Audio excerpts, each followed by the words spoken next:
Another thing at UFC 309, in the featured bout, we had Bo Nickal against Paul Craig. Fight went, it was a fight. It was a fight that went 30-27 times 3. But if you watched me last week, myself and Danny last week, I was expecting a breakout performance. So it shouldn't come as any surprise, Farah, for me to come and hit you with this. Bo Nickal's UFC 309 performance was a huge disappointment. Not an overreaction. I think it's fair to call him overrated at that point. If you're a 1,400 20,000 fans called him overrated. Yeah, if you're a 1,400 favorite at one point, and this is how you perform. And I'm not trying to like knock on him. I get it. He's not the one that creates the odds. Actually, if I'm not mistaken, he said in an interview with Ariel Helwani that he thought the odds would be bigger. I don't know if he was being sarcastic, but clearly he said it out loud. If you're going to say stuff like that, if you're going to say you're going to dominate Shara Bullet, if you're going to talk about Khamzat Chimaev, you can't come out with a performance like that. And the problem I have with this performance, like I get it. It was technically the smart thing to do because you don't want to get into Paul Craig's guard. We saw him get dominated by Ankalaev. He ends up finishing Ankalaev. He finished Jamal Hill. I get it. He's dangerous.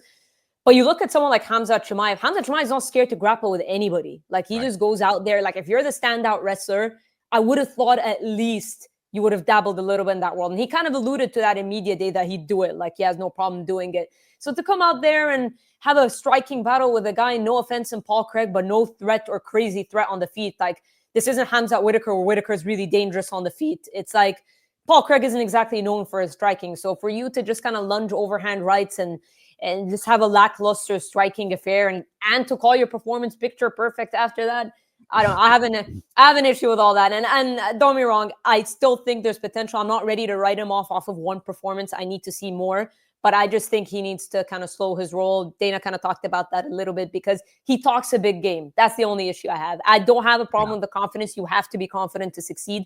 But he's talked a big game and it just has not like that. That was your opportunity. Paul Craig was tailor-made for you. It's a guy who has those big wins, so you can call him your most experienced opponent to date. You got it on a pay-per-view main card, which I guess he usually does. That was your chance. That was your opportunity to kind of break into the upper echelon of the division in a kind of a tailor-made matchup for you, and you failed to pass that test, in my opinion. So I think he takes a back step here. It's not like that plan. He talked about the 5-fight plan or whatnot. Yeah. I think he takes a back step and he needs to slow his roll. I'm not saying the potential is not there, but it might be. But this could not have gone worse for him. I mean, he had Madison Square Garden in the palm of his hands on the walkout. They were cheering for him loudly, and Donald Trump sitting in front. You know, the ties. He said Donald Trump said that he's his favorite fighter.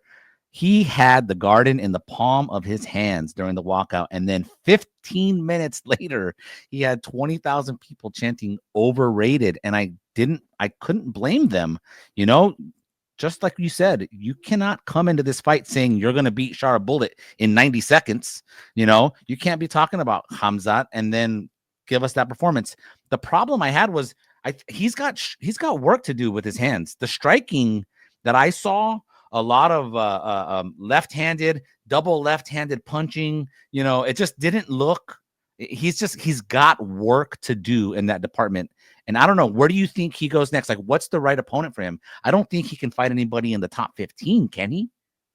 No, I don't think so. I think you can find, like, I can't think of the top of my head right now, but I'm sure there is a notable enough name that isn't in the top 15. I think that's where you go with him. A veteran. He certainly shouldn't be in the rankings. I sure hope the UFC rankings panel doesn't put him in the top 15, but you never know, Farah. Let's see MMA Junkie AI. What's that called for us? But I think the way you go with him is a notable name that's like a veteran on the downside type of thing that has the name where you could still throw him in a pay-per-view, like justify throwing him in a pay-per-view main card or a big enough card. But I just want to see more risk from him. I just want, like, you have the wrestling pedigree. You know, he could have literally just picked up Craig, slammed him, let him get back up.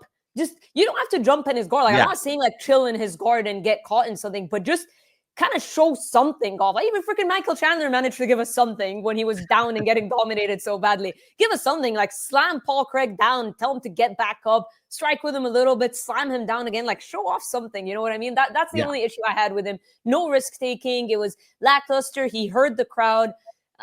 Yeah, but he's still raw. He's still green. It's just he talks a big game, and he just didn't live up to it. Not yet, at least. Yeah, would have been a nice springboard for him, but we're gonna have to wait for that springboard moment at some other point. Man, I love how fired up you were about the Bo Nickal performance. I didn't think you would match my energy there because I just was super. Last week, I was raving about a breakout performance, and I was so upset on Saturday night watching him just hesitant as can be. I was upset too. It was 5:30 a.m. I'm exhausted. I wanted something.